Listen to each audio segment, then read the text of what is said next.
آپ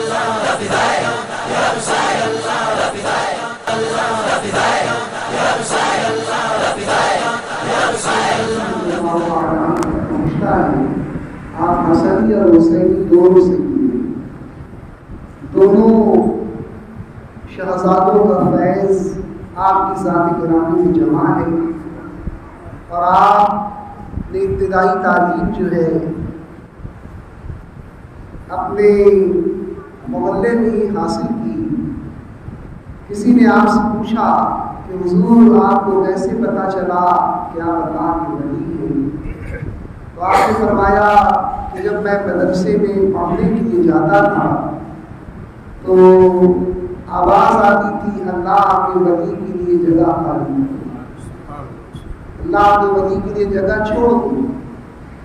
تو اس طرح سے مجھے ادراک ہوا کہ اللہ نے مجھے ولایت کا مقام عطا فرمایا ہے۔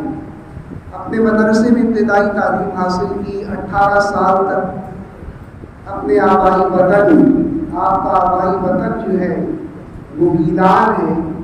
گیلان یہ ایران کا ایک علاقہ ہے، ایک قصبہ ہے۔ اس قصبے کی ایک بستی کا نام نیف ہے، وہیں پر آپ کی ولادت ہوئی۔ تو آپ اس لحاظ سے فارسی النسل اور اجمی ہیں، اور سیدنا غوث پاک رضی اللہ تعالیٰ عنہ نے اپنی زندگی کے 18 سال اس علاقے گیلان میں گزارے، نیف میں گزارے، اور اس کے بعد سن ہجری 488 میں 18 سال کی جب آپ کی عمر شریف ہوئی تو آپ مزید علم حاصل کرنے کے لیے بغداد تشریف لائے۔ آپ کی عمر جب 18 سال ہوئی تو اس وقت مزید علم حاصل کرنے کے لیے آپ نے سفر فرمایا بغداد کا۔ اس وقت بغداد پوری دنیا کا سب سے بڑا، سب سے مالدار شہر، سب سے زیادہ ترقی یافتہ شہر تھا۔ آپ اس وقت کی تاریخ کا مطالعہ کریں گے تو مورخین آپ کو یہ بتائیں گے کہ جب سرکار غوث پاک رضی اللہ تعالیٰ نے 18 سال کی عمر میں حصول علم کے لیے بغداد کا سفر فرمایا تو اس وقت بغداد کی یہ خاصیت تھی کہ بغداد پوری دنیا کا سب سے بڑا شہر تھا۔ مورخین نے اس کی آبادی 20 لاکھ افراد پر مشتمل بتائی۔ اس زمانے میں یہ آبادی بہت بڑی تھی کیونکہ اس وقت دنیا میں اس قدر لوگوں کی کثرت نہیں تھی، اس قدر زیادہ لوگ آباد نہیں تھی۔ لیکن آپ اندازہ لگائیے آج سے تقریباً 950 سال پہلے بغداد کی آبادی 20 لاکھ تھی، تو کتنا ترقی یافتہ، کتنا متمدن ملک رہا ہوگا۔ یہ وہی زمانہ ہے جب سیدنا امام غزالی رحمۃ اللہ تعالیٰ نے بغداد کو چھوڑ کر دوسرے مقام کی طرف رحلت فرما رہے ہیں، اور سیدنا غوث پاک رضی اللہ تعالیٰ جو ہے اسی زمانے میں بغداد کو فیض پہنچانے کے لیے تشریف لا رہے ہیں۔ ایک عظیم شخصیت بغداد سے رخصت ہو رہی ہے، اور اس سے زیادہ عظیم شخصیت جو ہے بغداد میں تشریف لا رہی ہے، اہل بغداد کو اپنے فیضان اور اپنی ذات کے انوار اور تجلیات سے منور کرنے کی۔ حضور غوث پاک رضی اللہ تعالیٰ عنہ نے 33 سال تک بغداد کے اندر جو ہے عبادت و ریاضت اور حصول علم میں صرف کیا۔ یہ 33 سال کا عرصہ سن ہجری 488 سے لے کر سن ہجری 521 تک کا جو زمانہ ہے، یہ وہ زمانہ ہے جب آپ نے اپنا وقت جو ہے علم کے حصول میں صرف کیا، عبادت و ریاضت میں صرف کیا، مجاہدے میں صرف کیا ہے۔ سن ہجری 521 میں جب آپ کی عمر شریف 51 برس کی ہو گئی تو اس وقت جو ہے آپ اپنے استاد حضرت سیدنا ابو سعید مخرمی رحمۃ اللہ تعالیٰ علیہ، بعض مورخین نے مخرمی کو مخزومی کی لکھا ہے۔ یہ آپ کے پیر و مرشد تھے اور آپ کے استاد بھی تھے۔ انہوں نے ایک مدرسہ قائم کیا تھا بغداد کے اندر، اور اس مدرسے میں حضرت سیدنا ابو سعید مخرمی رحمۃ اللہ تعالیٰ علیہ فقہ حنبلی کی تعلیم دیا کرتے تھے۔ اس زمانے میں بغداد میں حنابلہ کی کثرت تھی، سیدنا امام احمد بن حنبل کے ماننے والوں کی اکثریت تھی، تو اسی لیے ان کی رہنمائی کے لیے حضرت سیدنا ابو سعید مخرمی رحمۃ اللہ تعالیٰ علیہ لوگوں کو عملی فقہ کی تعلیم دیا کرتے ہیں۔ آخری زمانہ جب آپ کا طالب علمی کا آیا سیدنا سرکار غوث پاک رضی اللہ تعالیٰ عنہ کا، تو اپنے استاد کے اصرار پر، اپنے استاد کے کہنے پر حضرت سیدنا غوث پاک رضی اللہ تعالیٰ عنہ مسند درس و تدریس اور مسند ارشاد پر جلوہ افروز ہوئے۔ آپ کے استاد نے بہت زیادہ زور دیا کہ اب تم لوگوں کو تبلیغ کرو، لوگوں کو سکھاؤ، لوگوں کو پڑھاؤ، لوگوں کے سامنے وعظ و نصیحت کرو۔ تو آپ کے استاد گرامی اور آپ کے مرشد کی حکم ہوگی، سیدنا غوث پاک رضی اللہ تعالیٰ عنہ نے سن ہجری 521 جب آپ کی عمر شریف 51 سال کی تھی، درس و تدریس اور تبلیغ کا سلسلہ شروع فرمایا۔ حضور غوث پاک رضی اللہ تعالیٰ عنہ نے اپنی خطابت کے ذریعے، اپنے مواعظ کے ذریعے، اپنی تقاریر کے ذریعے، اپنے اصلاحی بیانات کے ذریعے ایک ایسا عظیم انقلاب برپا فرمایا جس کی مثال روئے زمین پر نہیں ملتی۔ مملکت اسلامیہ میں ایسی کوئی مثال نہیں ملتی جیسی مثال آپ کی خطابت کے ذریعے آپ نے دنیا اسلام میں فرمائی۔ بے شمار لوگوں نے آپ کی خطابت، آپ کا خطاب سن کر، آپ کی تقریر سن کر بے شمار لوگوں نے فسق و فجور سے توبہ کی، بے شمار لوگوں نے گناہوں سے توبہ کی، اور بہت سارے لوگ ایسے تھے جو یہودیت اور نصرانیت کو چھوڑ کر اسلام کے دامن میں داخل ہوئے۔ خود آپ کی جو سوانح حیات لکھنے والے معتمد مورخین ہیں، انہوں نے اس بات کا ذکر کیا ہے کہ حضور غوث پاک رضی اللہ تعالیٰ عنہ کے مواعظ کی مجلس میں، وعظ کی مجلس میں ہزار بلکہ یہ توبہ کرنے والوں کی تعداد لاکھ سے زیادہ تجاوز کر گئی، جو آپ کی بارگاہ میں فساق و فجار گناہگار لوگ توبہ کرتے تھے، ان کی تعداد 5000 یہودی اور نصرانی جو ہے حضور غوث پاک رضی اللہ تعالیٰ عنہ کی مجلس میں آ کر انہوں نے اسلام کو قبول کیا اور دولت اسلام سے مالا مال ہوئی۔ یہ سیدنا غوث پاک رضی اللہ تعالیٰ عنہ کی خطاب مبارک کی اثر انگیزی تھی کہ آپ کا واضح مبارک، آپ کی تقریر مبارک سن کر لوگوں کی زندگی میں ایسا زبردست انقلاب پیدا ہوگا کہ ہر روز کوئی نہ کوئی یہودی یا نصرانی آپ کی مجلس میں اسلام قبول کرتا، اور ہر روز نہ جانے کتنے لوگ جو گناہگار اور سیاہکار ہوتے حضور غوث پاک کی مجلس میں توبہ اور استغفار کیا کرتے۔ آپ کی اثر انگیزی، آپ کے مواعظ کا جو انقلاب تھا، اس کے پر تفصیلی گفتگو کی ہے جامعۃ الاشرفیہ کے استاد حضرت علامہ نفیس احمد مصباحی صاحب نے۔ ایک کتاب ہے جس کا نام سیرت غوث اعظم ہے، Al-Barkaat research and training institute Aligarh. مالرہ مقدسہ شریف کے شہزادے ہیں، حضور امین میاں کے بیٹے ہیں، انہوں نے جو ہے یہ کتاب اپنی نگرانی میں ترتیب دی اور یہ کتاب شائع ہوئی۔ اس کے اندر یہ مضمون حضرت علامہ نفیس احمد مصباحی صاحب جو کہ جامعۃ الاشرفیہ میں استاذ ہیں، تدریس کا فریضہ انجام دیتے ہیں، ان کا بڑا زبردست مضمون اس موضوع پر ہے کہ حضور غوث پاک رضی اللہ تعالیٰ عنہ جب منبر خطابت پر جلوہ گر ہوتے ہیں تو کیا انقلابات زمانہ کا جو ذکر انہوں نے کیا ہے وہ بڑا دل نشین اور بڑا ہی جو ہے آپ لوگوں کے لیے نفع بخش ہے۔ حضور غوث پاک رضی اللہ تعالیٰ عنہ کے خطابت کا ذکر کرنے سے پہلے انہوں نے بڑی دلچسپ تاریخ بھی بیان کی ہے کہ آپ کی ذات سے پہلے خطابت کا معاملہ کیا تھا۔ خطابت کی اختصار کے ساتھ تاریخ انہوں نے بیان کی کہ عربوں کے نزدیک تقریر کا کیا مقام و مرتبہ۔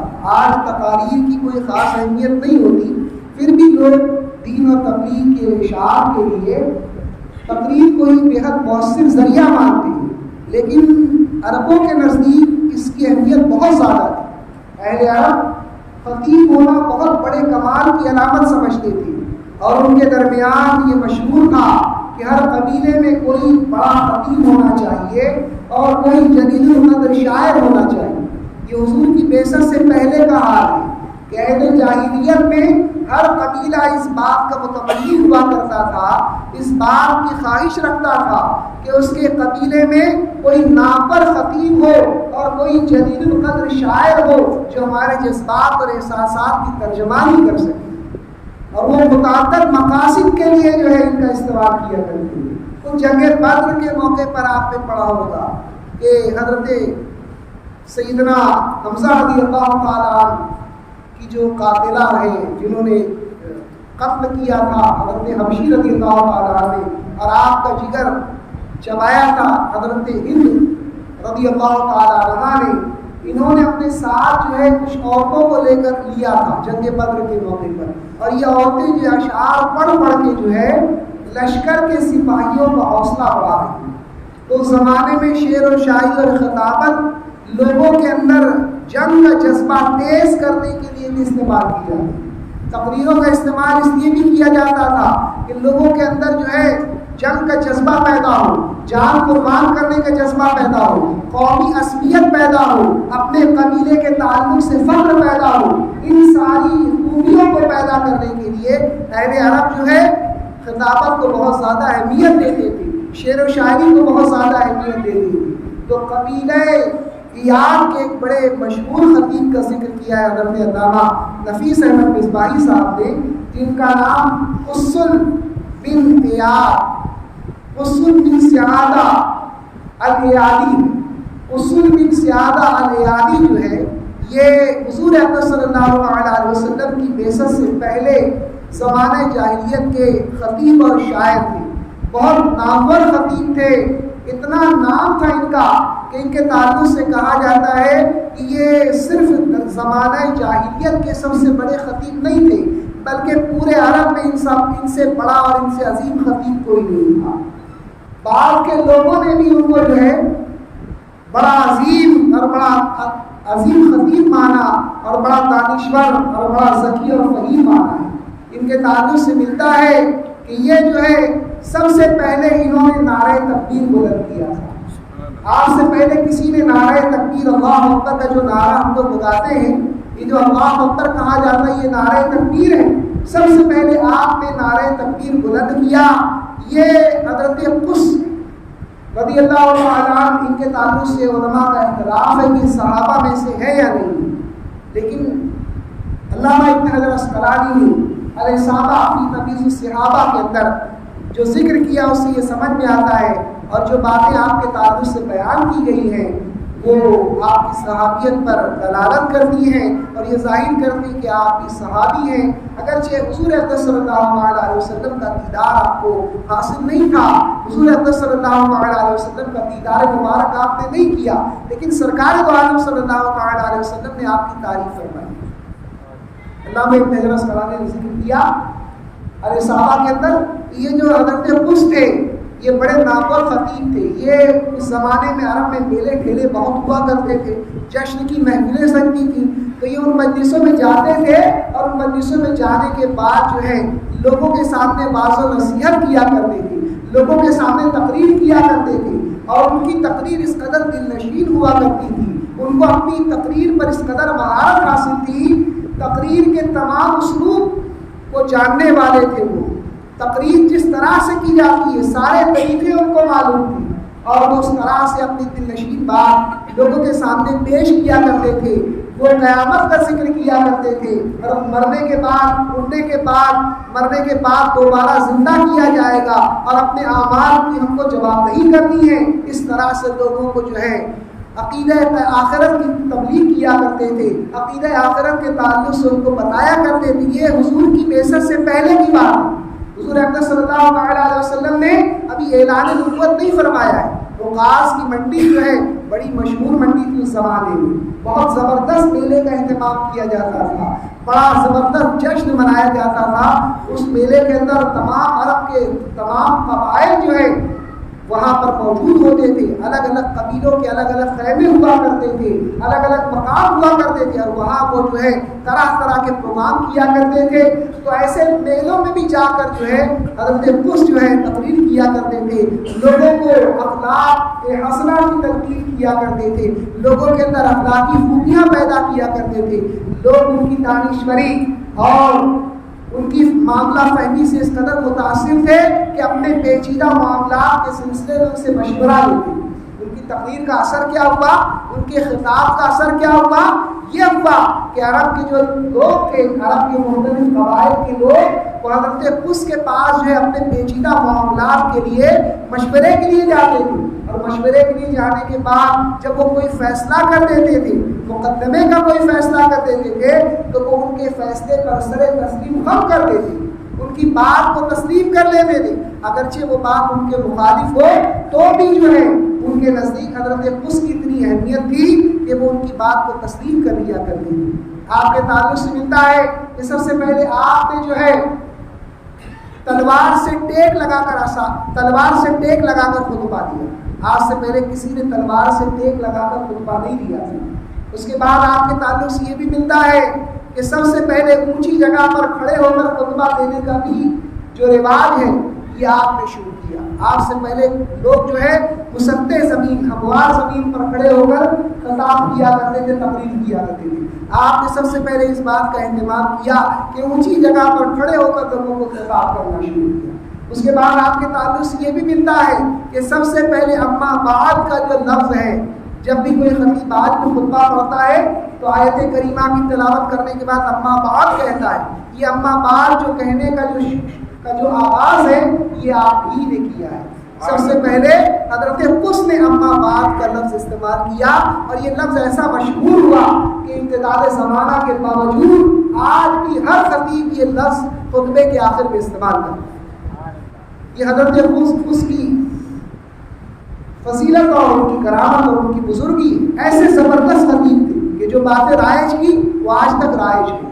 آج بھی لوگ اونچی جگہ پر کھڑے ہو کر خطبہ دینا پسند کرتے ہیں، آج بھی لوگ عصے کا سہارا لیتے ہیں، خطبہ دیتے وقت عصا لیا جاتا ہے۔ تلواروں کا استعمال تو ختم ہو گیا، لیکن ماضی کی تاریخ میں لوگ تلوار کے ذریعے تلوار کا سہارا لے کر خطبہ دیا کرتے تھے۔ حضرت قدس جو ہے جس وقت آپ وقاص کے مقام پہ خطبہ دے رہے تھے، تاجدار کائنات حضور رحمت عالم نور مجسم صلی اللہ علیہ وسلم نے بھی آپ کے خطبے کو سنا ہے۔ اس سے بڑی فضیلت اور کیا ہو سکتی؟ ساری فضیلتیں حضرت قدس کی قربان جائیں اس فضیلت پر کہ سرکار دو عالم صلی اللہ علیہ وسلم نے وقاص کے میلے میں آپ کی تقریر کو سنا اور تقریر کو سن کر پسند بھی فرمایا، اور بلکہ ایک موقع پر جب قبیلہ ایاز کا وفد حضور اکرم صلی اللہ علیہ وسلم کی بارگاہ میں حاضر ہوا، یہ اعلان نبوت کی بات ہے، جب آپ نے اعلان نبوت فرما دیا، مختلف قبائل میں اسلام کی دعوت پھیلی، تو قبیلہ ایاز کے کچھ لوگ سرکار دو عالم صلی اللہ علیہ وسلم کی بارگاہ میں حاضر ہوئے، اور حضور کی بارگاہ میں حاضر ہوئے تو حضور نے پوچھا کہ قدس کا کیا حال ہے؟ تو انہوں نے کہا کہ ان کا انتقال ہو گیا، حضور کی زیارت کا شرف ان کو نہیں حاصل ہوا، تو ان کا انتقال ہو چکا تھا۔ تو حضور اکرم صلی اللہ علیہ وسلم نے آپ کے کی بعض باتوں کا ذکر فرمایا، اور کبھی جو وقاص کا میلہ تھا اس میں آپ نے جو تقریر سنی تو اس کا ذکر کیا، بلکہ حضرت ابوبکر صدیق رضی اللہ تعالیٰ عنہ کے حوالے سے یہ ہے کہ حضور اکرم صلی اللہ علیہ وسلم نے فرمایا کہ میں نے ان سے ایک شعر سنا تھا جو مجھے اس وقت یاد نہیں ہے۔ سیدنا ابوبکر صدیق رضی اللہ تعالیٰ عنہ نے عرض کیا کہ یا رسول اللہ وہ شعر مجھ کو یاد ہے، اگر ارشاد ہو تو میں ارشاد اگر آپ فرمائیں حکم فرمائیں تو وہ شعر میں سنا دوں۔ حضور صلی اللہ علیہ وسلم نے شعر سنانے کا حکم دیا۔ حضرت ابوبکر صدیق رضی اللہ تعالیٰ نے جو شعر سنایا اس کا مفہوم یہ تھا کہ میں نے اس کی ایک عجیب بات دیکھی کہ میں ملک شام کے ایک علاقے میں موجود تھا کہ جناب قدس جو ہے ایک چشمے کے پر موجود ہیں، اور اس چشمے کے پر درندے جو ہے پانی پینے کے لیے آتے ہیں، وہاں پر جناب قدس بھی موجود ہیں، درندے پانی پینے کے لیے آ رہے ہیں۔ جب کوئی درندہ پانی پینے کے لیے جلدی کرتا اور دوسرے پرندے پر حملہ کرتا تو آپ اپنی لاٹھی اٹھاتے اور لاٹھی اٹھا کر مارتے اور اس سے کہتے کہ پہلے اس کا نمبر ہے، یہ جانور پہلے آیا ہے، پہلے اس کو پانی پی لینے دو، اس کا حق ہے، تم طاقتور ضرور ہو لیکن تم بعد میں آئے ہو، اس لیے تمہارا بعد میں ہے، تم بعد میں پانی پینا۔ یہ عجیب منظر جو ہے میں نے دیکھا، یہ ان اشعار کا مفہوم تھا جو جناب قس نے وقاص کے میلے میں کہے تھے، اور تاجدار کائنات سید عالم صلی اللہ علیہ وسلم نے اس کو سماعت فرمایا۔ علامہ ابن حجر عسقلانی رحمۃ اللہ تعالی علیہ الاصابہ میں نقل فرماتے کہ جاہز نے، جو بہت بڑا عالم ہے عربی زبان و ادب کا، جاہز معتزلی تھا، فرقہ اعتزال سے اس کا تعلق تھا، گمراہ ہونے کے باوجود بڑا زبردست، آج بھی اس عربی ادب میں اس کی مثال نہیں ملتی، بڑا زبردست ادیب تھا وہ۔ اس نے جب حضرت قس کا ذکر کیا تو اس نے کہا کہ حضرت قس کے لیے یہی بہت بڑی شرف کی بات ہے، بہت بڑے کرم کی بات ہے کہ حضرت قس کا ذکر سرکار دو عالم صلی اللہ علیہ وسلم نے فرمایا اور ان کی بات کو پسند کی۔ یہ جناب قس جو ہے یہ عہد جاہلیت میں بہت بڑے خطیب تھے اور ان کے خطبوں کی وجہ سے بڑی تبدیلی پیدا ہوئی اور بعد میں بھی وہ تبدیلیاں جاری رہی۔ تو یہ خطبوں کا سلسلہ جو ہے عربوں کے اندر بڑی اہمیت کا حامل ہے۔ تقریر جسے ہم آج کوئی اہمیت نہیں دیتے، یہ عربوں کے نزدیک بہت اہم تھی۔ لوگوں کے اندر جنگی جذبات ابھارنے کے لیے تقریر کا استعمال کیا جاتا تھا۔ قبائلی فخر کہ ہم بڑے اونچے قبیلے سے تعلق رکھتے ہیں، ہمارا حسب و نسب جو ہے بڑا اونچا اور بڑا اعلیٰ اور عرفہ ہے، اس بات کو ظاہر کرنے کے لیے وہ خطابات کا استعمال کرتے تھے۔ ہر قبیلے کا ایک خطیب اور ایک شاعر ہوا کرتا تھا۔ تو عہد جاہلیت میں یہ خطبات تھے جو نامور تھے، جن میں سے ایک کا میں نے ذکر کیا۔ پھر سرکار دو عالم صلی اللہ علیہ وسلم نے اعلان نبوت فرمایا اور آپ سے بڑا نہ آپ سے پہلے کوئی خطیب ہوا، نہ آپ کے زمانے میں کوئی خطیب ہے، نہ آپ کے بعد کوئی خطیب ہوا۔ ایسا فصیح اللسان، ساری فصاحتیں آپ کی ذات اقدس پر قربان۔ پھر آپ کے بعد جو یہ خلفائے اربعہ نے خطاب کا منبر سنبھالا، منبر خطابت پر جلوہ گر ہوئے، ان میں شہرت حاصل ہوئی حضرت سیدنا علی مرتضیٰ رضی اللہ تعالیٰ عنہ۔ حضرت علی مرتضیٰ رضی اللہ تعالیٰ عنہ ایسے زبردست خطیب تھے کہ آپ کے خطبوں کے جو مجموعے ہیں وہ آج بھی شائع ہو رہے ہیں اور لوگ آپ کے اقوال سے اور آپ کے خطبات سے فائدہ اٹھا رہے ہیں۔ عہد بنی امیہ میں جب خطبہ کا جائزہ لیتے ہم تو ہم کو حضرت سیدنا امیر معاویہ رضی اللہ تعالیٰ عنہ کی ذات میدان خطابت میں نمایاں مقام رکھتی ہوئی نظر آتی ہے کہ آپ بڑے عظیم خطیب تھے، اور آپ ہی کے دربار سے ایک اور صحابی وابستہ تھے جن کا نام صہبان تھا، صہبان بن ظفر بن ایاد۔ یہ جو ہے صہبان بن ظفر بن ایاد جو ہے یہ قبیلہ وائل سے تعلق رکھتے تھے، اور اسلام قبول کرنے کے بعد جناب امیر معاویہ رضی اللہ تعالیٰ عنہ کے دربار سے وابستہ ہو گئے۔ حضرت امیر معاویہ رضی اللہ تعالیٰ عنہ نے ان کی جب خطابت کے فن کو دیکھا، ان کی تقریر کے محاسن کو دیکھا، ان کی تقریر کی خوبیوں کو دیکھا تو اپنا مقرب بنا لیا، اپنا قریبی ساتھی بنا لیا۔ بہت زبردست خطیب تھے، یہ بہت زبردست تقریر کیا کرتے تھے۔ ایک موقع پر خراسان کا وفد جو ہے وہ حضرت امیر معاویہ رضی اللہ تعالیٰ عنہ کی بارگاہ میں حاضر ہوا ملاقات کے لیے، تو حضرت امیر معاویہ رضی اللہ تعالیٰ نے صحبان کو بلوایا کہ ان کو بلواؤ۔ لوگ گئے ان کے گھر پہ، وہاں پر وہ نہیں ملے، تو آپ نے فرمایا کہ لوگوں سے کہو کہ ڈھونڈ کر لائیں، تو لوگ ڈھونڈ ڈھانڈ کر لے کر آئے۔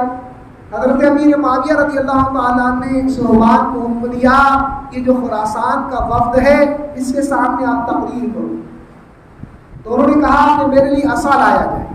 آج بھی آپ نے دیکھا ہوگا حضرت جب حافظ دانش صاحب قبلہ خطبہ دیتے تو عصا لیے رہتے، تو اس زمانے میں عصا جو ہے وہ رسمی طور پر نہیں لیا جاتا، بڑی اہمیت کی ایسے، تو عصا منگوایا اس نے، لوگوں نے عصا لا کر دیا، اس نے ایسے کو لات مار دیا، اس کے معیار پر وہ نہیں اتر رہا تھا عصا، تو پھر دوسرا عمدہ قسم کا عصا لا کر پیش کیا گیا۔ تو لوگوں نے اس سے کہا کہ امیر المومنین کی موجودگی میں تم کو عصے کی کیا ضرورت ہے، تم عصے کا کیا کرو گے، یہ جو عصا ہے، یہ جو ڈنڈا ہے، یہ جو لاٹھی ہے، اس کا تم کیا کرو گے؟ تو اس نے کہا کہ حضرت موسیٰ نبینا علیہ السلام و تسلیم جب اللہ رب العزت کی بارگاہ میں جب آپ ہم کلام ہوتے تھے تو جو اپنی لاٹھی کے ذریعے جو کیا کرتے تھے میں بھی وہی کہوں گا. حضرت امیر معاویہ رضی اللہ تعالیٰ عنہ اس بات کو سن کر ہنسنے لگے اور آپ نے فرمایا کہ صوبان تم ان کے سامنے تقریر کرو. جناب صوبان نے تقریر شروع کی. وہ کہتے ہیں کہ ظہر کی نماز سے عصر کی نماز تک تقریر کا سلسلہ جاری رہا. ظہر کی نماز سے عصر کی نماز تک تقریر ہوتی رہی، لیکن نہ تو جناب صوبان نے کہیں کھکارا، نہ کہیں کھانسے، نہ کہیں رکے، نہ کسی موضوع کو نامکمل چھوڑا. مسلسل تقریر کرتے رہے، نہ کسی بات کو سوچنے کے لیے رکے بھی نہیں. ہم لوگ جیسے کیسے اٹک جاتے ہیں. بہت سارے مقررین کو آپ نے دیکھا ہوگا کہ روانی نہیں ہوتی بیان کے دوران، جگہ جگہ اٹکتے ہیں. ان کا یہ معاملہ نہیں تھا. ظہر سے عصر تک کا کئی گھنٹوں کا وقفہ ہوتا ہے. کئی گھنٹوں کی تقریر میں جناب صوبان نہ تو کھانسے، نہ تو کھکارے، نہ کہیں پر اٹکے، نہ کہیں سوچنے کے لیے رکے، تسلسل کے ساتھ بیان کرتے رہے. قبیلہ خراسان کے لوگ حیران رہ گئے اور حاضرین آپ کی اس سراست اور روانی پر متعجب تھے کہ حضرت سیدنا امیر معاویہ رضی اللہ تعالیٰ نے خطبہ ختم ہونے کا اشارہ کیا. آپ نے فرمایا کہ مجھے اور مزید بات کرنے کی، ابھی مکمل نہیں ہوئی یہ بات. ظہر سے عصر کا وقت ہوا چاہتا ہے، ظہر سے شروع کیا تھا، عصر کے وقت کا آغاز ہو رہا ہے، لیکن فرماتے کہ ابھی وقت میری بات مکمل نہیں ہوئی ہے، ابھی میری تقریر ختم مت کیجیے. حضرت امیر معاویہ رضی اللہ تعالیٰ نے اشارے سے کہا کہ نماز عصر کا وقت ہو چکا ہے. تو آپ نے کہا کہ عصر کی نماز کا وقت ابھی باقی ہے، ابھی کچھ وقت اور مجھ کو دیجیے تقریر کا. میں واعظ و نصیحت کر رہا ہوں، لوگوں کو ترغیب اور ترہیب کی طرف متوجہ کر رہا ہوں، اس لیے مجھے ابھی مت روکیے. ابھی میں تھوڑا دیر اور خطاب کرنا چاہتا ہوں، تقریر کرنا چاہتا ہوں. جب سیدنا امیر معاویہ رضی اللہ تعالیٰ نے یہ سنا تو آپ نے فرمایا کہ بلا شبہ تم عرب کے سب سے بڑے خطیب ہو. سیدنا امیر معاویہ رضی اللہ تعالیٰ کا بڑے بڑے دانشوران عرب میں آپ کا شمار ہوتا ہے. عرب کے جو دانشوران ہیں سیدنا امیر معاویہ رضی اللہ تعالیٰ کے تدبر اور آپ کی معاملہ فہمی اور آپ کی سیاسی بصیرت کا بڑے بڑے لوگوں نے اعتراف کیا ہے. وہ سیدنا امیر معاویہ رضی اللہ تعالیٰ فرما رہے ہیں کہ صوبان تم جو ہے عرب کے سب سے بڑے خطیب ہو. تو جناب صوبان نے کہا کہ میں صرف عرب کا سب سے بڑا خطیب نہیں ہوں، بلکہ میں عجم کا بھی سب سے بڑا خطیب ہوں، بلکہ میں جن و انس کا بھی خطیب ہوں. میری تقریر وہ بھی پسند کرتے. یہ تقریر کا حال تھا. تو حضور اقدس صلی اللہ تعالیٰ علیہ وسلم کے بعد عہد بنی امیہ میں نامور خطبہ گزرے. اس کے بعد عباسی خلفاء کا زمانہ آیا. تو عباسی خلفاء کے زمانے میں بھی تقریر کی وہی اہمیت باقی رہی. لیکن جب عباسی خلفاء کی پوری پکڑ جو خلافت پر مکمل ہو گئی تو ایرانیوں کے ہاتھ جو اجمی تھے، ایرانیوں کی مدد سے عباسیوں نے خلافت حاصل کی تھی، ملک حاصل کیا تھا. تو ان کا بڑا اثر و رسوخ تھا اس زمانے میں عباسی خلفاء کے دربار میں. تو ان کا جب اثر و رسوخ ہو گیا تو اس وقت جنگیں کم ہو گئی. عباسی خلفاء کے زمانے میں جنگوں کا سلسلہ کم ہو گیا. تو اس کی وجہ سے جو خطبات ہیں ان کی اہمیت بھی کم ہوگی، کیونکہ خطبے کا ایک مقصد یہ بھی بہت اہم تھا، لوگوں کے اندر جنگی جوش پیدا کرنا، جہاد کا جذبہ پیدا کرنا، جہاد کے لیے لوگوں کو ابھارنا اور قبیلے کی عصبیت پیدا کرنا. یہ جو مقصد ہے یہ جنگ میں بہت خطیبوں کے ذریعے استعمال کیا جاتا تھا، خطیبوں کے ذریعے اس مقصد کو حاصل کیا جاتا تھا. لیکن جب جنگیں کم ہو گئی تو یہ جو ہے خطیبوں کی جو ضرورت ہے ان کی کمی ہونے لگی اور یہ فن زبان پذیر ہوا. لیکن اس کے بعد بھی ہوتا یہ تھا کہ خطبات جو ہے عید، جمعہ اور نکاح تک محدود ہو گئے، جیسا کہ آج ہو گیا ہے. عید کے موقع پر، جمعہ کے موقع پر اور نکاح کے موقع پر جو خطبہ ہوتا ہے وہی خطبہ اس زمانے میں ہوگا. عباسی خلفاء کے زمانے تک، خلیفہ راضی باللہ کے زمانے تک یہ حال تھا کہ خطبہ صرف عید، جمعہ اور نکاح کے موقع پر ہوا کرتے تھے. اور اس میں بھی حال یہ تھا کہ جو خطیب ہوا کرتے تھے وہ خود بادشاہ وقت ہوا کرتے تھے یا عمرہ ہوا کرتے تھے. عام لوگوں کو خطبے کی اجازت نہیں تھی. اس زمانے تک یہ رواج تھا کہ خود خلیفہ راضی باللہ جو ہے وہ خود خطاب کیا کرتا تھا اور دوسرے جو گزرے ہوئے خلفاء وہ خطاب کرتے تھے جو امیر ہوتے تھے کسی علاقے کے، وہ لوگوں کو خطاب کرتے تھے، نماز پڑھاتے تھے، جمعہ کی نماز پڑھاتے تھے، عیدین کی نماز پڑھاتے تھے. یہ اس وقت تک کا حال تھا. لیکن یہ خاندان گویا کا عروج ہوا اور عباسی خلفاء جب کمزور ہوئے تو ان لوگوں نے جو عباسی خلفاء کے ہاتھ پیر کو باندھ لیا، جکڑ دیا، ان کے اختیارات کو بالکل محدود کر دیا، اور اس کے بعد خطابت کی یہ ذمہ داری جو ہے انہوں نے اس وقت کے اکابر علماء اور دانشوروں کو سپرد کر دی. خلفاء کے ہاتھ سے جو ہے خطابت کا جو کام رہ گیا تھا، جو اس وقت ایک رسمی کارروائی ہوا کرتی تھی، وہ رسمی کارروائی بھی ختم ہو گئی. پھر اس کے بعد لوگوں کے اندر جب یہ مزاج ہوا کہ دوسرے علماء اور دوسرے ذمہ داران دانشور جب خطاب کرنے لگے تو پھر لوگوں نے اور خطاب کی طرف کوشش کی. تو اس وقت یہ حال ہو گیا تھا، خطبے کی ضرورت چونکہ کم ہو گئی تھی، تو اس وقت خطیب بغدادی اور خطیب تبریزی جیسے لوگ پیدا ہوئے جنہوں نے خطاب کیا اور اپنی خطابت کے ذریعے، اپنی تقریر کے ذریعے لوگوں کے لیے راہ عمل متعین کی. لیکن اس کے بعد چونکہ بہت زیادہ جو ہے اجمیت غالب آ گئی تھی لوگوں کے اوپر، عباسی خلفاء کے زمانے میں عربوں میں اور دوسری اقوام کے لوگوں کے اوپر جب اجمیت زیادہ غالب ہو گئی تو اس وقت لوگوں نے رٹی رٹائی تقریر کرنا شروع کر دی.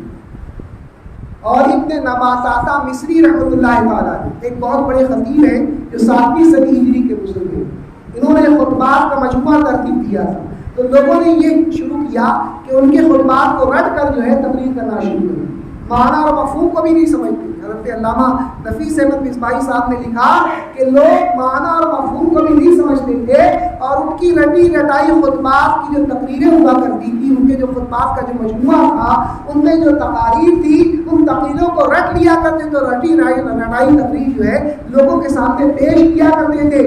اس کی وجہ سے اور یہ جو فن خطابت ہے اور زیادہ زوال پذیر ہو گیا.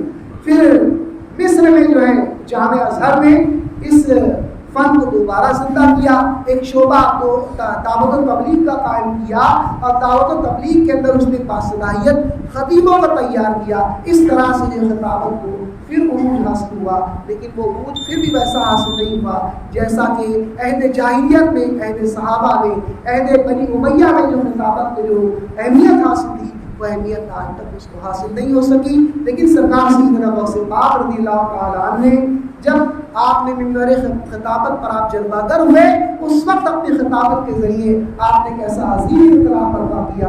انشاءاللہ آئندہ جمعے کو اس کے تعلق سے کچھ باتیں عرض کرنے کے ساتھ حاصل کروں گا. وما علینا کہ آپ معمار ملت چینل کو سبسکرائب کریں، لائک کریں، اور اپنے مفید مشوروں سے، کمنٹ سے، مثبت کمنٹ سے ہمیں نوازیں. آپ سے گزارش ہے کہ اس چینل کو زیادہ سے زیادہ سبسکرائب کریں تاکہ ہم ہمارے پیغام کو دنیا کے کونے کونے تک پہنچا سکیں.